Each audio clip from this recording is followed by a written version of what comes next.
Welcome to Victor's Children, a podcast from so-called Canada talking socialism from below. My name is David Campfield. I live with my partner and cat in Winnipeg, Manitoba, which is in Treaty 1 territory, the traditional territory of Anishinaabe, Cree, Ojibwe, Dakota, and Dene peoples, and the homeland of the Métis Nation. All those of us in the Canadian state who aren't Indigenous need to commit ourselves to the struggle against settler colonialism.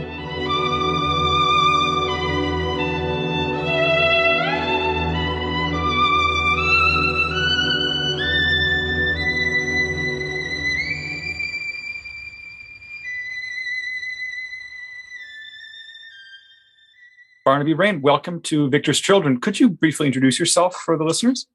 Thank you so much for having me. It's a great pleasure to be here. I am a socialist. I've been on the left for too long, given how young I am, because I joined as a teenager. Like many people, I think, on the radical left, got my education through the same unorthodox wing of Trotskyism in Britain that I know you, David, were educated in Canada, the International Socialist, the IS tradition. And I've now taken all kinds of useful things from that tradition and also disagree with all kinds of shibboleths from it. And I'm doing a PhD, writing my PhD in history at Columbia University in New York. And I write about visions of the end of capitalism and what happened to them in the 20th century. So our topic today, which is thinking about distorted and deflected forms of thinking about anti-capitalist politics, is something I'm quite interested in. Great, thanks. So I think we should start by defining some of the terms that we're going to be focusing on, since they're not familiar to everybody. And the first one is campism, and then the other one, I guess, would be this term of tanky. So could you just give us some working definitions? Absolutely. So I think, you ask about campism and tankies. It might be helpful to think about campism old and new. So all campism, I think, makes a certain kind of claim about deflection. So it reads class struggles, the old bread and butter of Marxist politics, as overwhelmingly deflected into struggles between states. So if you want to understand a world of class struggle in the 20th century, campism said, the real class struggles are actually deflected away from being worker-boss in New York or London and into the struggle between the United States and the Soviet Union. So it's a deflection of class struggle, and it's a kind of, therefore, a geopolitical orientation for left politics. Geopolitics is the real terrain of struggle. It's born in communist parties then. You can kind of already begin to imagine how this develops, where the interests of socialism are identified with the interests of the Soviet Union, which means that because this is the kind of workers' paradise that enthralls you if you're a socialist in 1917, 18, 1920, who watches the first worker state be born. And so the interests of the Soviet Union come to be synonymous with the interests of socialism, and the defense of the Soviet Union comes to be synonymous with the defense of socialism. So the kind of ground zero, I think, for the openly troubling implications of this geopolitical orientation to socialism is not actually 1956, which I'll talk about in a moment, when the term tanky is first thrown around, but earlier. It's the Molotov-Ribbentrop Pact, I think. So it's when the Soviet Union signs a pact with Hitler, and the Nazi state, the opposition to which has been the premise, the groundwork of socialist politics in the 1930s until that point. Suddenly the Nazi state is allied with the state to which you as a Communist Party member are loyal. Suddenly the state which has imprisoned the Communist Party leadership in concentration camps. The big brigade in the Spanish Civil War was named the Ernst Thälmann Brigade after the leader of the German Communist Party imprisoned by the Nazis in Dachau. Suddenly that state has its foreign minister shaking hands and smiling with the foreign minister of the Soviet Union. And at that moment, some communists break away and are horrified. And others say that the loyal lines say that World War II, when it begins to break out then, is an imperialist war, and Britain and is no better than Nazi Germany,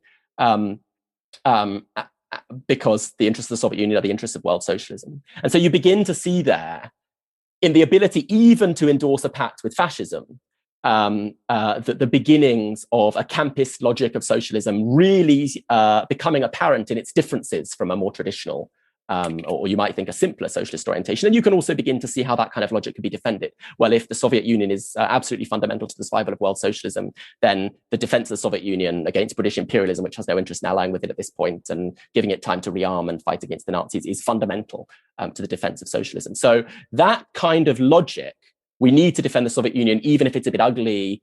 That is not the Soviet Union itself is seen as ugly, but the need to defend it in a certain moment might be a bit difficult. We need to defend it in order to defend world socialism, then explains how you get to a position where in 1956 in Hungary, you have what I think Hannah Arendt called the only freely operating Soviets in the world. That is to say, workers in a revolution in Hungary taking the kind of power that Lenin once smiled so fondly on. And then you have Soviet tanks rolling in to crush that experiment. And then in Prague in 1968, a Czechoslovak socialism with a human face, as Dubček called it, is again crushed by Soviet tanks. Even more shocking in a sense, because the Czechs didn't even want to leave the Warsaw Pact, the Soviet alliance, so couldn't even so easily be framed as agents of imperialism.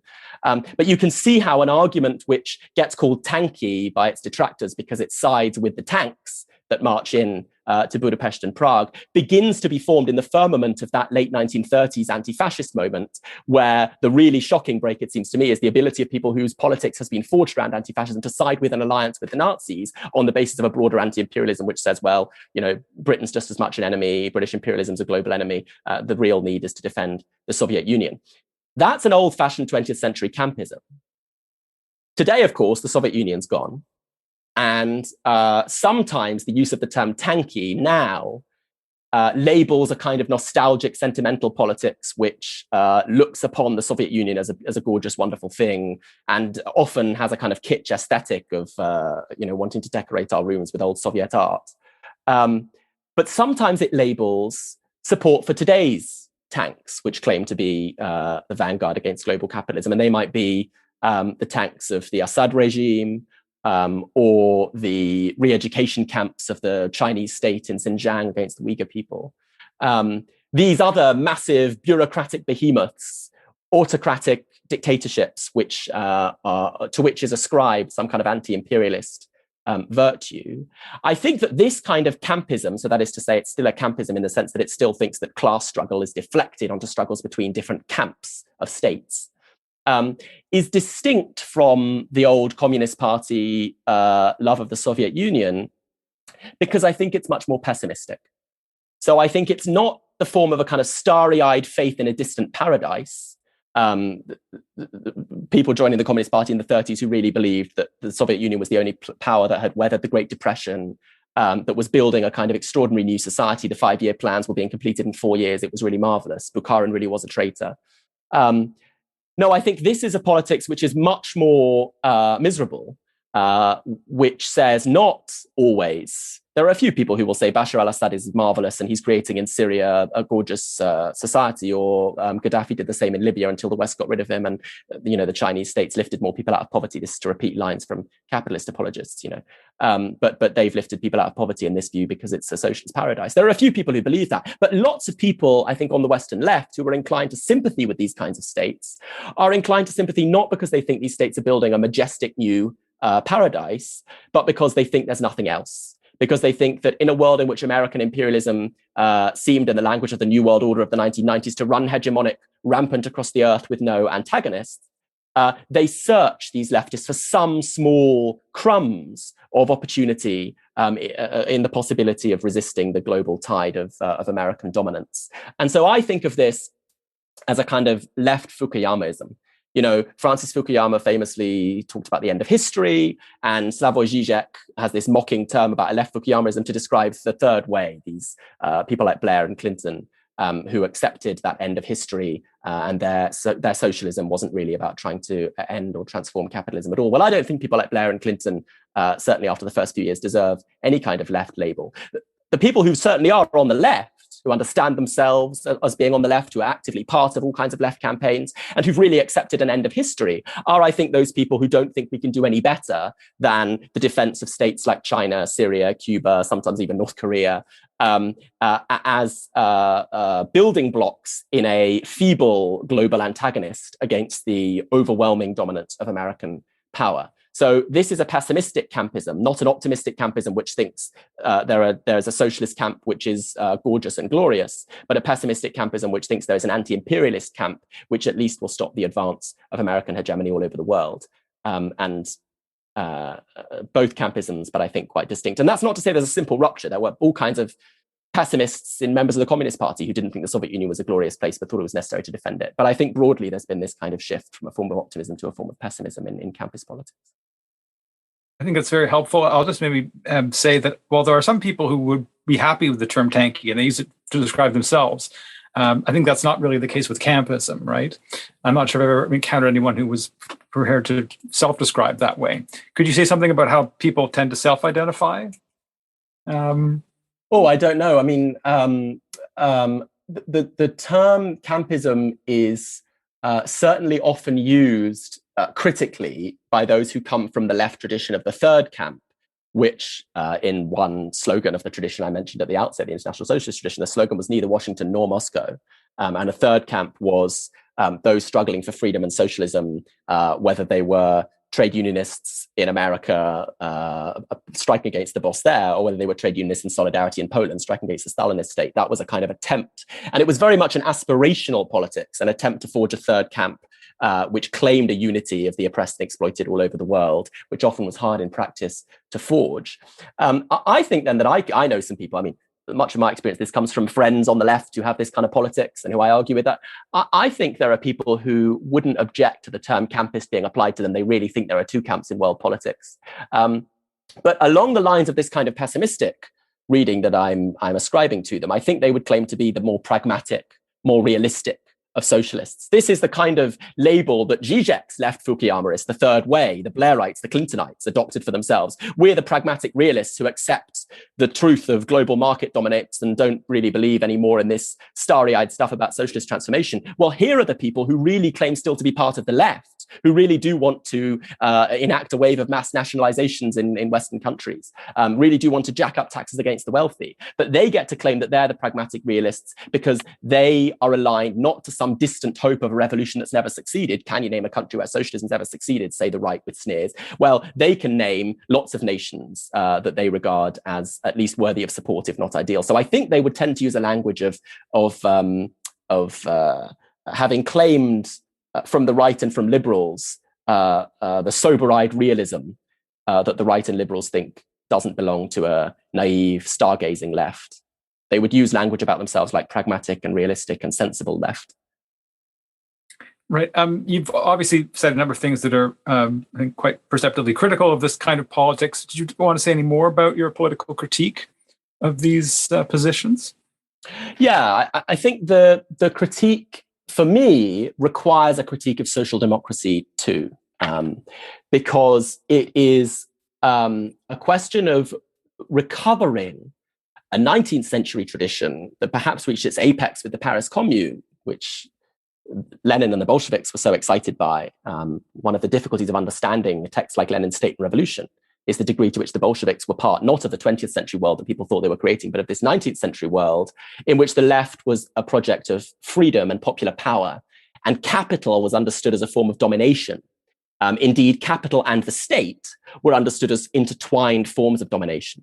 Now, that's very different from a 20th century world, and this is a world in which the states, most states are quite small bureaucratic apparatuses, where Lenin says any cook can govern. He's thinking about a bureaucratic apparatus that's quite simple and small, and they're run by tiny numbers of people. When Marx says the state is the executive committee for managing the affairs of the bourgeoisie, might seem strange to us today, but this is not a world in 1848 of universal suffrage. It's not a world of states which provide massive healthcare programs and education programs. It's a world of states which are small forces that arrive to break up strikes. Of course, the 20th century, the early 20th century world becomes quite different. It's a world of universal suffrage in many parts of at least Europe, which is the firmament for this redefinition of the left.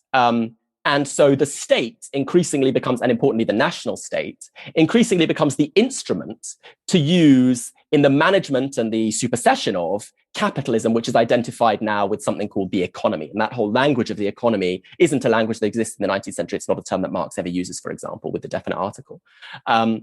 So the economy becomes the staging ground for the split between left and right. The question of state intervention in the economy becomes the key test for the left, in which case, whether you're a social democrat or a Stalinist supporter of the Soviet Union, you've got a coherent language for thinking about socialism as a kind of statism and a management of economic difference and an attempt to guide yourself towards economic equality, all of which is quite far from the idea of capital as a form of domination by the boss over the worker, and indeed by the impersonal force of market accumulation as an impersonal imperative that governs both capitalists and workers and dominates all of us, and socialism as an attempt at a kind of empowerment beyond that hierarchy of power and indeed status.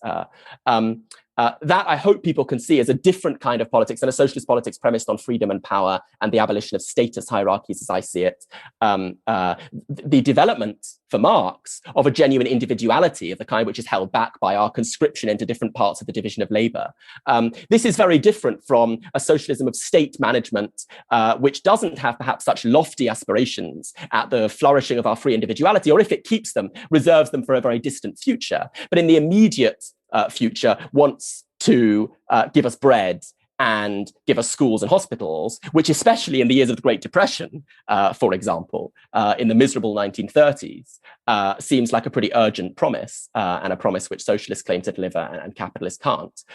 So I think that my criticism and my skepticism about this kind of politics is how firmly it follows that redefinition of socialism into the space of the economy, and so gives up the promise of popular power, which of course is not a promise that you could ever claim is realized, or that you could realistically claim is realized by either the big bureaucracies of social democratic welfare state societies or the dictatorial bureaucracies of Stalinist societies. Now I think contemporary Campism makes another move and redefines the left-right split, not even in the space of the economy, because the Chinese state isn't really delivering economic equality, and certainly neither is the neoliberal state in Syria, for example. Instead, now it's geopolitics as the staging ground for the left-right split. Where do you stand on the question of American interests in the world and America's ability to wage war to get cheap oil? Where do you stand on the ability of the Zionist state to harass and abuse the Palestinian people? These become the staging grounds for politics, rather than questions of freedom and power, which should, of course, incorporate firm opposition to imperialism of the American or Israeli kind in the name of universal freedom. So that means that we need two different kinds of critique, I think. One for the optimistic campism and one for the pessimistic camp. So to the optimistic campists who think that, say, the Soviet Union's a marvelous place, we point out that Soviet society maintained the alienation and the domination by abstract labor core to capitalist modernity, that it was a Fordist mode of production premised on industrial accumulation, not a society in which the free development of each was the condition for the free development of all, and in which the workers of that society genuinely controlled its decision-making processes and were able to move beyond their domination, above all, by labor, which is the central kind of brutal domination that capital ensures. That's a critique of the continuing capitalist life of the Soviet Union. Istvan Metzaros draws a distinction between capitalism and capital. Capital as a form of domination, he thinks, and I think this is quite right, retains some of its central features in Soviet society. It's still a domination by the imperative of abstract labor, wage society. Now, of course, that's useless as a form of critique against those pessimistic campists who don't think that their societies they defend are such marvelous places and don't need to be told that they're still capitalist places. And I think that it's actually harder to approach the critique of these pessimistic campists because they're right about a core grain, which is it is indeed true that we don't live in a world in which there is some emancipatory possibility immediately before us. And if we did, it would be very easy to dismiss their criticism, their defenses of states around the world by saying, look, here's this alternative we have of global revolution.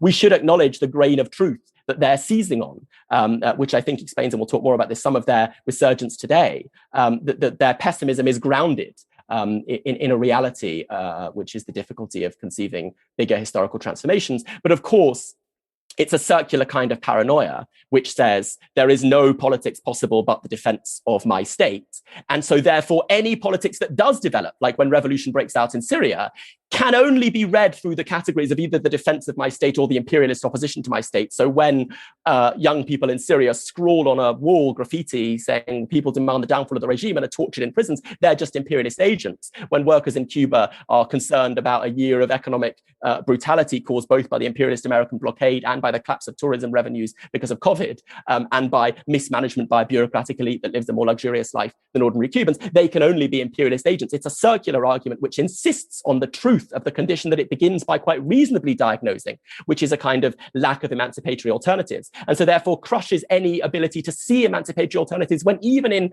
a tiny embryonic form they develop, because it reads all politics just as as a conflict between imperialism and anti-imperialist states, and therefore utterly gives up, again, just like the original Soviet apologist Campism did, utterly gives up on the possibility of trying to hone again a socialism of popular power and freedom, to which I think we should be loyal. So that kind of politics is, of course, as firm in opposing imperialist domination as Campism is.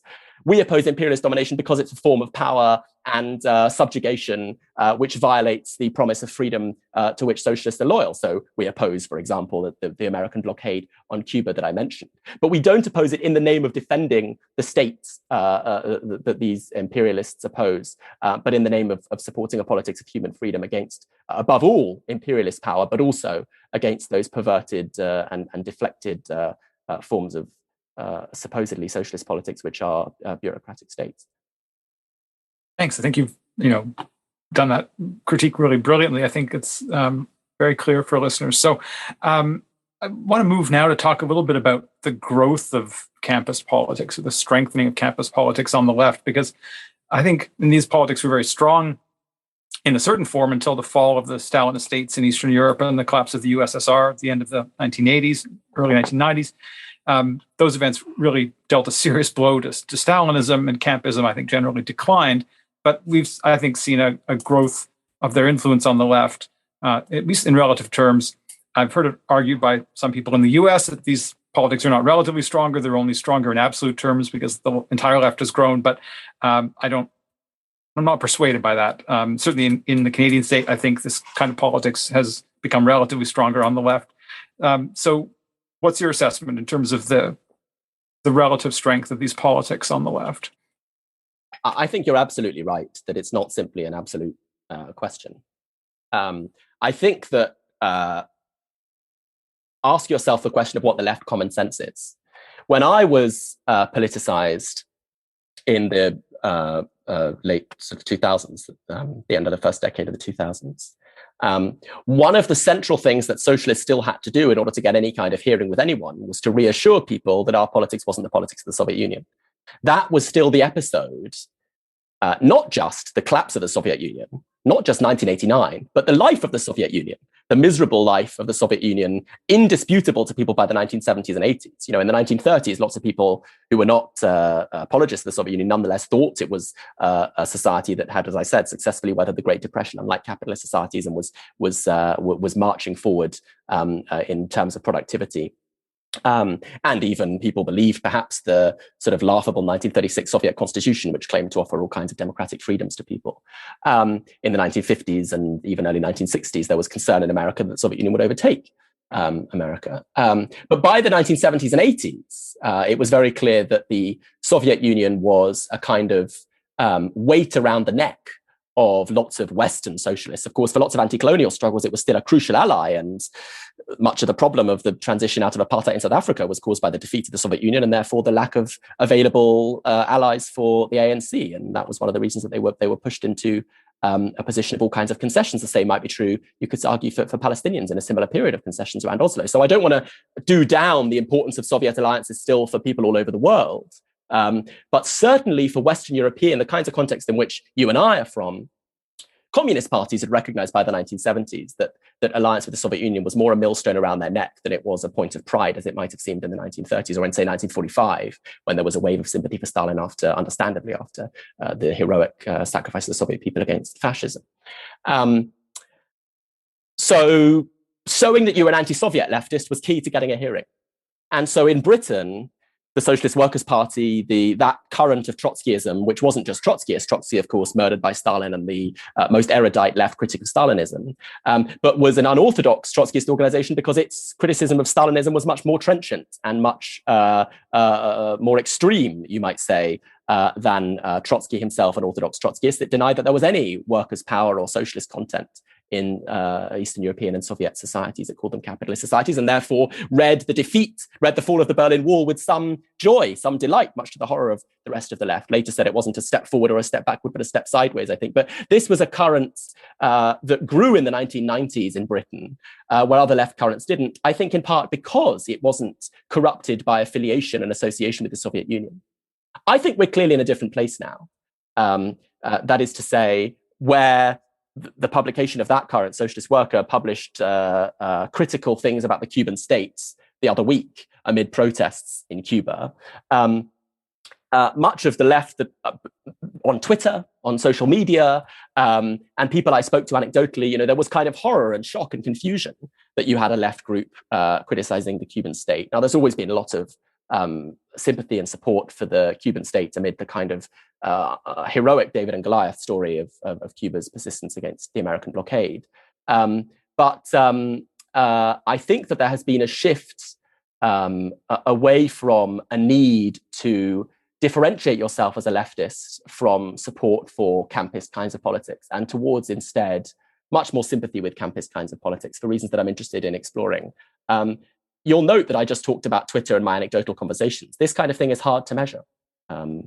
Both of our senses are anecdotal. I do strongly think this is the case, but it is anecdotal, and I don't, I had an article about this recently and that I sent to various people who said, can you evidence this claim that this kind of politics is rising? And I said, well, I can give you a list of podcasts that reflect this kind of politics and that I think are clearly getting lots of listens at the moment. And I can give you a list of influential people on social media.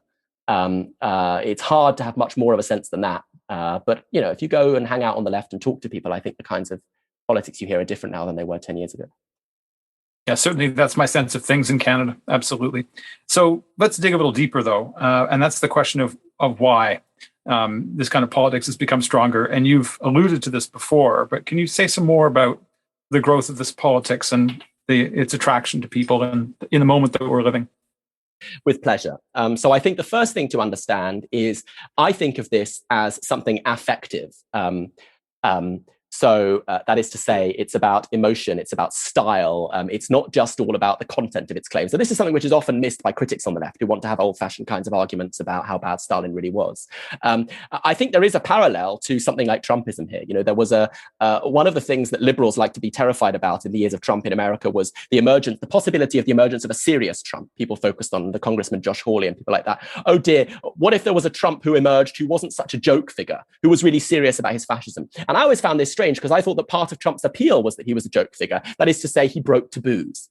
And I think that breaking taboos amid an experience of the failure of the social order which constructed those taboos is the appeal of the alt-right and of the contemporary new campus, which is to say the two demons, the two unspeakable, unmentionable demons of liberal democratic society are Nazism and Stalinism. And so to embrace either of those, whether you stand at the front of a meeting hall and shout, "Hail Trump," as Richard Spencer did, or say, "I love Marshal Zhukov and the parades in Red Square," as lots of meme pages do on Facebook, to embrace either of these is to shock deliberately because you feel that the order which tells you these things are unacceptable is an order which has left you with rising rents, fewer job prospects, and a future which is vanishingly difficult to grasp, unlike the world of your parents, the world of the baby boomers who could believe in a kind of future.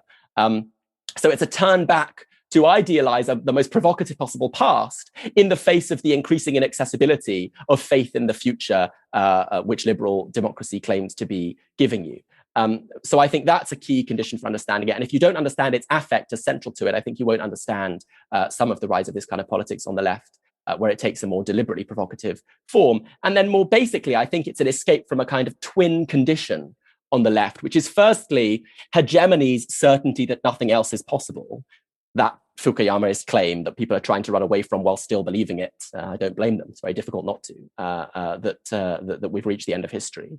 So it's an attempt to find other things, other forms of society, supposedly different, which were possible after all. And no one can dispute, someone might dispute the possibility for some radical 1990s leftist who idealizes the Zapatistas. Someone might come along and say, well, is that kind of politics really likely to run huge societies of millions of people? No one can dispute that the Soviet Union once ran a huge society of millions of people that China does today. So it's both an attempt to escape a kind of pessimistic hegemony, which says absolutely nothing but liberal democratic capitalism is possible.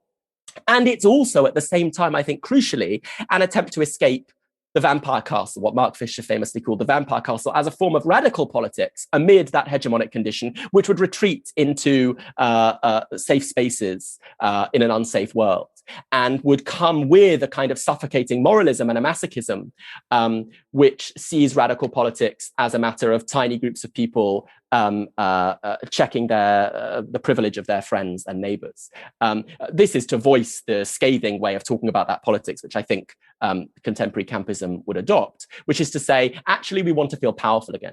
We don't want to feel like we're the people in a room endlessly checking our own privilege, endlessly trying to purify our own souls. We want to feel instead like we're the people at the front of a huge parade of tanks. We want to feel that we can have a left which is powerful. You'll see how this is still, again, affective.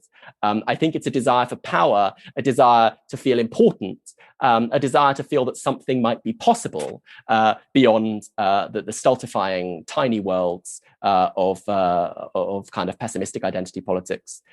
It is a desire for a left which seems, again, to frighten and to scare the real powers of the world. Whatever you think of him, Stalin certainly did that, and the Vampire Castle doesn't do that very much.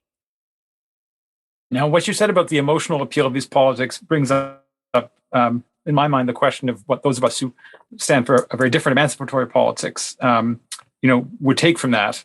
So I'm going to maybe come back to that at the end about if we're trying to argue for something very different, given this affective dimension of politics. I think it's something that needs to be thought about some more. But can we maybe situate then the appeal of campism more broadly in terms of the moment of history that we're living in and what this tells us about our times? If we consider the present as a moment of history. Totally. I think we absolutely can. I mean, one of the first things it should tell us, one of the most important things, is that this form of politics resurges in a moment where politics is heavily about the past, not the future. Given that campism is not just about support for present dictatorial and bureaucratic and autocratic states, but is about the attempt to rescue and claim for ourselves the legacy and the image of those past states, like the Soviet Union above all.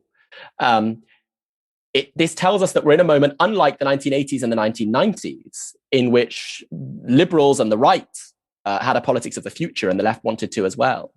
We're in a moment instead in which politics is overwhelmingly about nostalgia amid a moment in the West of a kind of feeling of decline. So we've gone from mourning in America under Ronald Reagan to make America great again under Donald Trump. We've gone from things can only get better under Tony Blair to take back control under the Brexiteers. A sense that politics is about the recovery of something glorious which has been lost.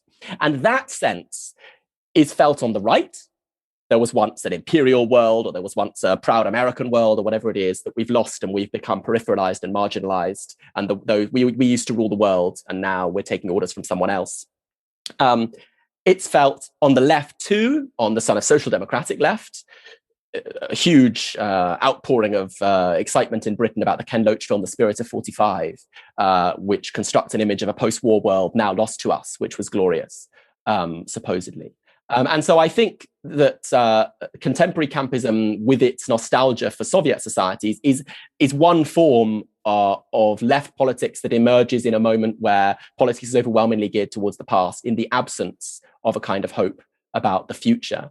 I also think it's important to name, alongside, I mentioned Mark Fisher a moment ago, alongside Mark Fisher's famous diagnosis of capitalist realism, that inability to think a world beyond capitalism, I think it's important to name a problem of imperialist realism, that inability to think a world beyond imperialism, so that all you can do if you're opposed to American imperialism is take a different side in the inter-imperialist conflicts. So you look at Syria, for example, and see not a revolution which offers some hope of a future democratic society, but see all that you can ever see if you're an imperialist realist, which is a conflict of imperialisms, which of course is absolutely there in Syria. And so you see a conflict between, on the one hand, Israel, America, actually, to be honest, Turkey and the Gulf states. And on the other hand, Russia, Iran, above all, Hezbollah as Iran's agent, and China.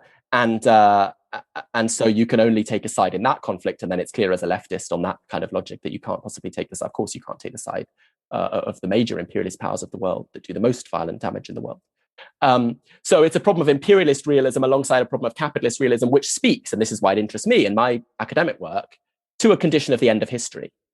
I also think that it's really a kind of nostalgia for social democracy, as well as a nostalgia, as it initially appears, for, say, the Soviet Union, which is to say, it's a nostalgia for a world in which the languages of class and socialism and state power instituting vast social transformations, so-called, meant something.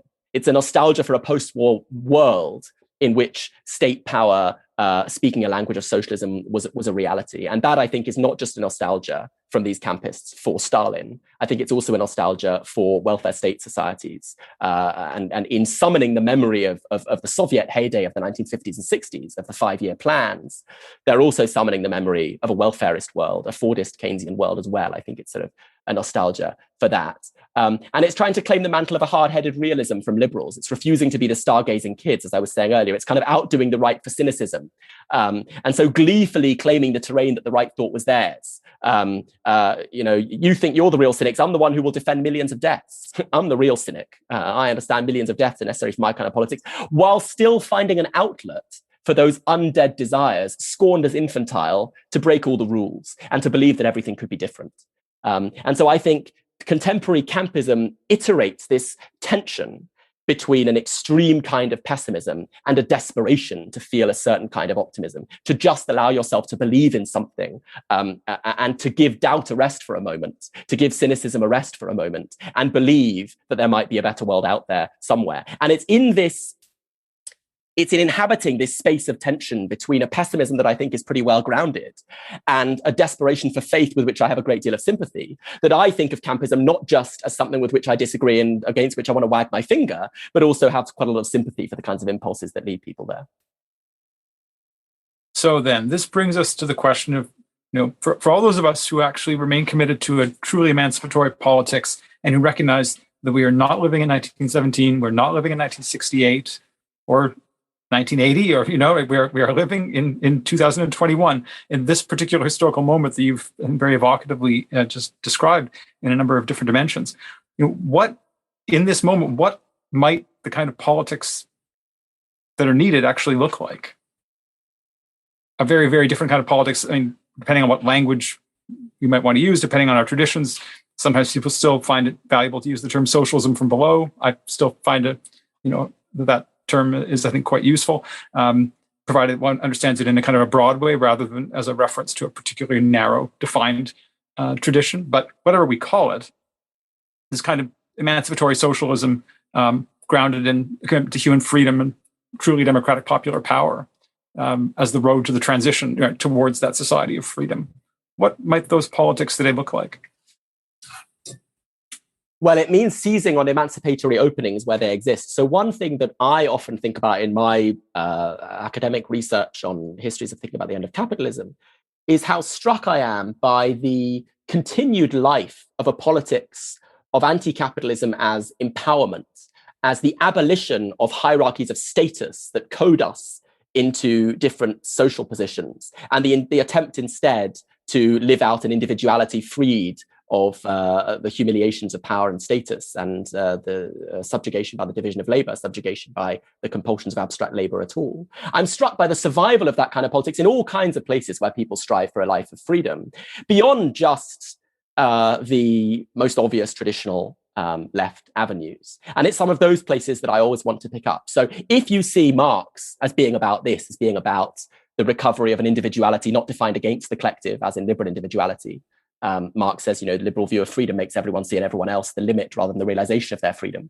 But a view of individuality in which I am empowered, I have a kind of autonomous power over myself, over my own direction, in concert with others, living out my species being, my participation in humanity, by the direction together, the empowered direction together of the future of the species.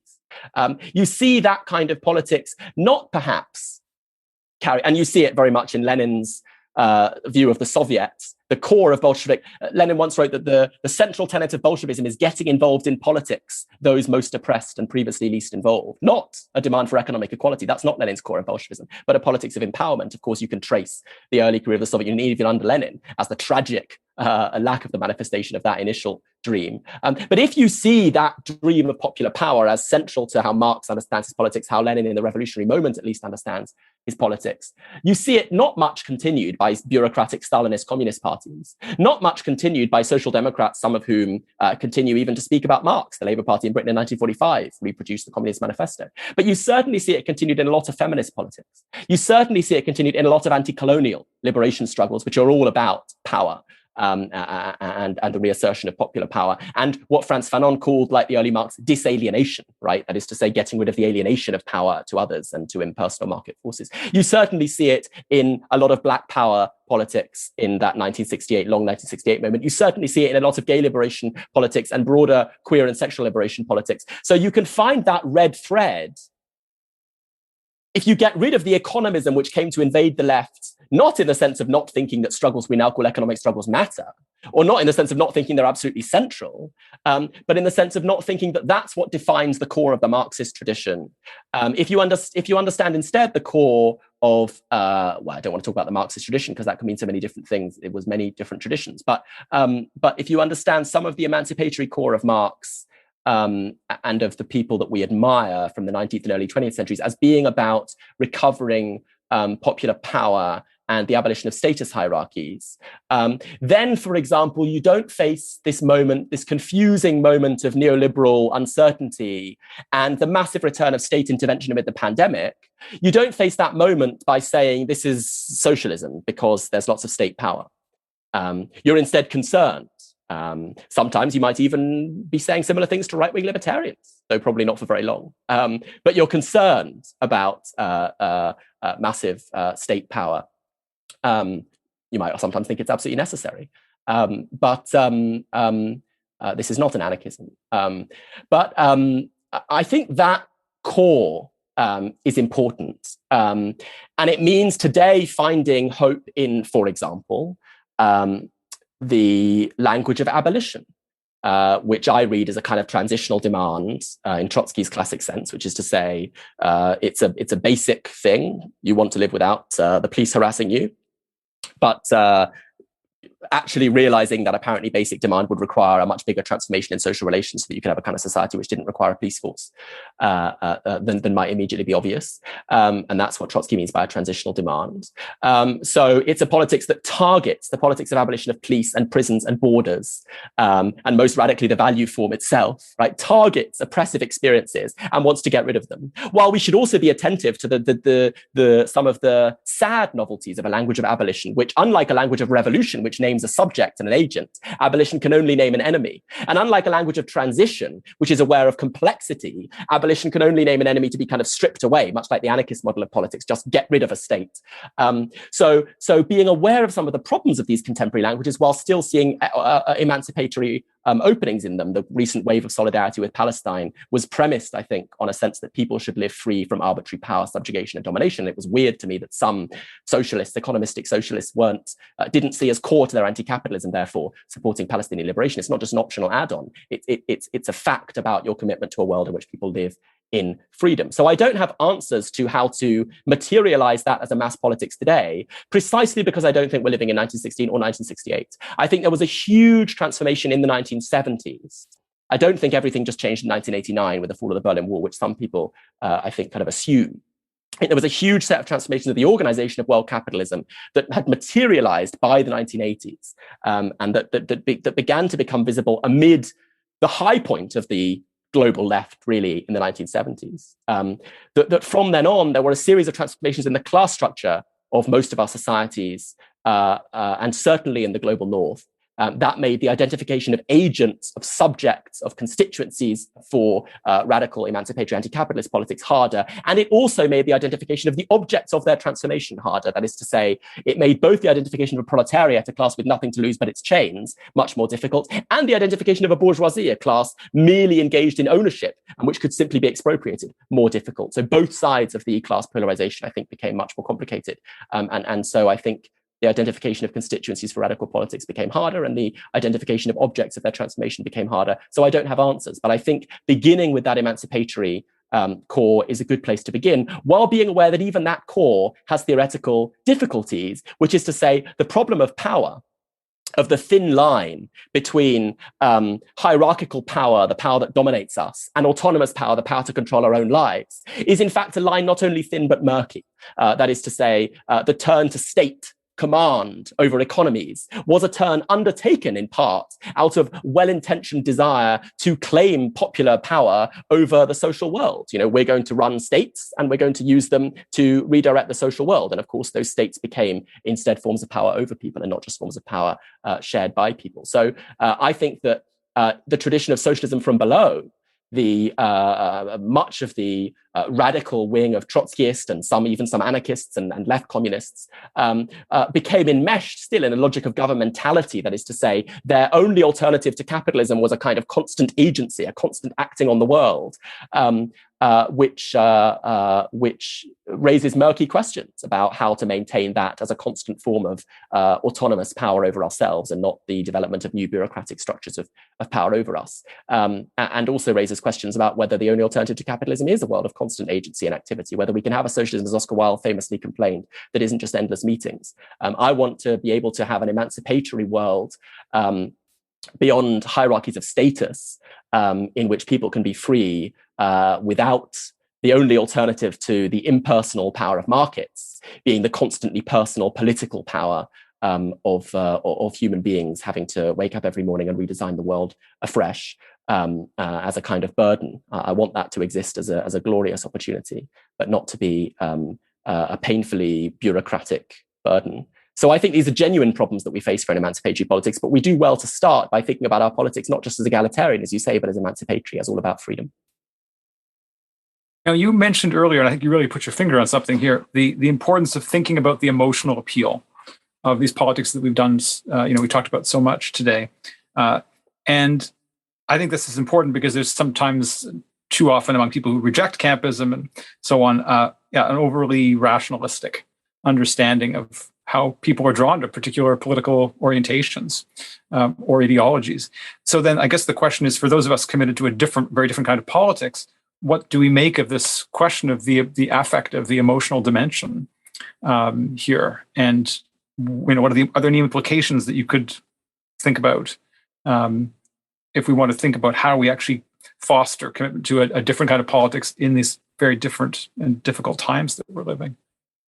Yeah, I mean, I think that the rise of contemporary affect theory, which thinks about politics as systems of emotions, is a very, very helpful corrective, in part to Marxist orthodoxies. And you could already see this in some protagonists of the cultural turn in the 1980s, which is to say, we can have a very kind of deceptively rationalistic way of thinking about political struggles as readers of Marx, because we can think class is an objective social relation.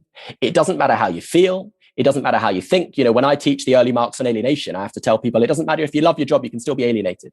And so, it doesn't matter what class you think you are, and it doesn't matter what class you identify with, it doesn't matter what your accent is. You've got a set of objective interests, and I can tell you what they are. And then the left is surprised when people don't follow the roadmap. That is to say, act according to the objective sets of interests that the left has nailed down for them. And I actually think that Marx doesn't just think like that. That, for example, where it's very important to him to identify as an emancipatory subject, not just those who have a surplus value exploited from their labor and are only paid the cost of their labor power, but that particular group of such proletarians, and Marx talks about how proletarians historically have not always been a revolutionary class. In Rome, for example, ancient Rome, they weren't. That particular group of proletarians who have a kind of decidedly collective existence in the modern factory. And they're an emancipatory revolutionary class, in part, crucially in part, for a kind of objective reason, which is to say, because their social labor they can't liberate themselves by the return of their individual labor to themselves. They can only emancipate themselves socially, right? Unlike the farmer who wants to get back his own bit of land from his landlord. But I also think there's clearly an affective dimension in the chapters in Capital, for example, chapter 13 on cooperation, where the experience of those workers, just like there's obviously an affective dimension to the discussion of alienation. Marx isn't just talking about an objective process where I alienate power over my work to my employer. He also says the worker feels himself at home only when he's not at work. And the worker should feel himself at home in his work.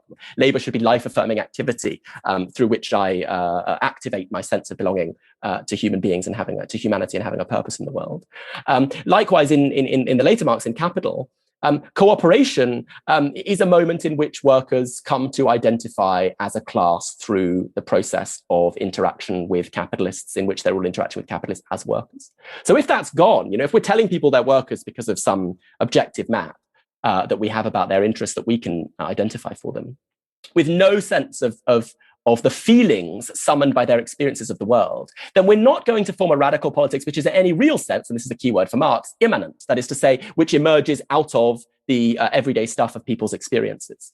And I think that I'm interested in forms of politics that replace radical left horizons today, like Campism, or like stuff I've written on anti-Semitism today, because I think they relate to experiences that people have. And of course, this is not the way that liberals will bemoan and be appalled by these kinds of politics, which is to moralistically condemn them. And some on the left will do that as well. Right? Lots of Trotskyists will just screech about how campists are disgraceful. But I'm interested in trying to reconstruct the feelings to which these forms of politics respond and are tempting. And yeah, I think a big project for us on the left is to work out what kind of economy of affect we can summon, what kinds of feelings we can tap into, and what kind of feelings we and our friends and those around us experience that have openings for a kind of immanent possibility of transformation, without the assumption that we too often make on the left, that there must be a single subject created by the process of contemporary capitalism, which is the hinge through which to transform it.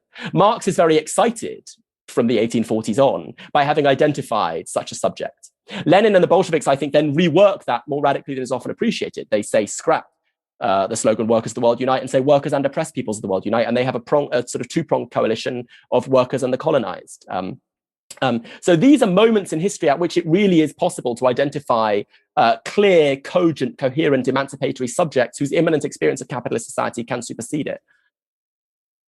Very provocatively, the Frankfurt School talked about negative dialectics, the possibility that there wasn't such an immanent possibility. So it doesn't have to be a possibility for total transformation, but there might be smaller possibilities for some kinds of change that we can identify immanently. And I think that they will be affective ones, not just ones that we preach from on high by telling people what their class interests are, but ones that are actually experienced, and not just experienced, here's the better word, felt. Yeah. And then I guess perhaps this could be a final question, but I think you touched on another really important question, which is futurity. The question of the perception of the future in the present moment that is a strong, the difficulty of thinking the future that influences campus politics. And I'm struck by that because of how important the question of the future is, because of the ecological crisis and climate change, so that so many young people today who are becoming politically active are very much focused on the future, but it's a very bleak future, the future of very, very bad kind of climate change. But how do you think this might play into the possibility of emancipatory politics and countering the kind of orientation that has been conducive to campism, for example? Yeah, and I should say a friend of mine, Jay Singh Chowdhury, is writing a book that I think looks really interesting, really great, I hope, about climate and affect through the language of exhaustion. The idea of an experience of the world as exhausted, capital as exhausting the material prerequisites for life on Earth, with the destruction of the biosphere, and also the same regime of compulsive accumulation, overwork, exhausting billions of people around the world. So that's, I think, a good example of a kind of a really felt, perhaps, experience, which could be a basis, as he sees it, for a kind of imminent reconstruction of various kinds of emancipatory subjects, if not a single one. He makes the point, which Andreas Malm has made in talking about an ecological Leninism, that and I am sort of in this camp, that ecological politics, it has quite a complicated relationship to the idea of the future, because much of it is about a desperately urgent present. And I think there's a mistake made in thinking the history of the left, which is a mistake that the critics of the left, liberals and conservatives, often make, who think that the left was always a kind of politics which didn't care much for the immediacy of the present because it was more engaged in building castles in the sky, which were some glorious future. Which, of course, is a very strange claim to make for a history of the left in workers' movements and other movements of the oppressed who were desperately concerned with the urgent iniquities of the present. But I think that the left's loftiest aspirations, such as they were, very often had their power from being what Walter Benjamin famously called an emergency brake, not just a glorious future, radically different from the miseries of the present, but an attempt to rescue some of the forms of livable life in the present from the destruction under which they were being wrought by the kind of hurtling express of devastation, which was constituted by present society. So I mentioned the Bolshevik summoning of a coalition between workers in the metropole and the colonized in the global periphery.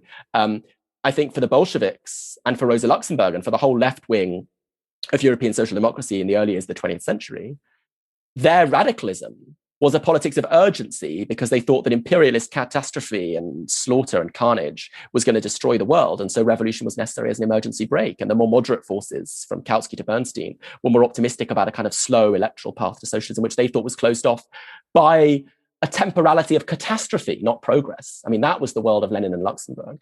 Then in the post-war period, nuclear war, the threat of nuclear war was the first thing that mobilized a new left in Britain, certainly. That is the threat of the destruction of the whole world. And now climate, I think, stands in a similar kind of position. My problem with Andreas Malm's ecological Leninism is that it abandons, I think, the talk of the kind of emancipatory politics I was talking about around politics of freedom, which was so important to Lenin. And I know actually you've written similar things. I think it's you I've seen writing similar things and criticizing Malm. Maybe I'm mistaken. I've certainly seen people writing this, that his call for states as the instruments, the easy, innocent instruments of an ecological Leninism, abandons the politics of freedom and popular power, which was important to Lenin in that revolutionary moment. But I agree with him that there's a kind of urgent now, an attempt to retain a kind of conservatism, an attempt to retain aspects of the present and even a lost past. Lenin talks about the glories of republican sovereignty in the 18th and 19th centuries destroyed by the coming of bureaucratic states in the early 20th century. I think that left politics isn't just about a future. It is always about attempts to rescue a past and a present from destruction. And we should be proud of that because we should cherish things about our world which we find beautiful and which we love and which are being destroyed by not just the deforestation of the Amazon, but the increasing precaritization of work and marketization of higher education, which are together destroying the kind of world in which I operate, which once universities genuinely had a space for critical thinking. And so, without romanticizing it, very important. So I want a politics of the future, which doesn't simply oppose the future to the present and the past in a kind of Jacobin style. I mean, the Jacobins of the French Revolution, not the current publication. But I think there's a kind of conservatism worth rescuing in the left tradition.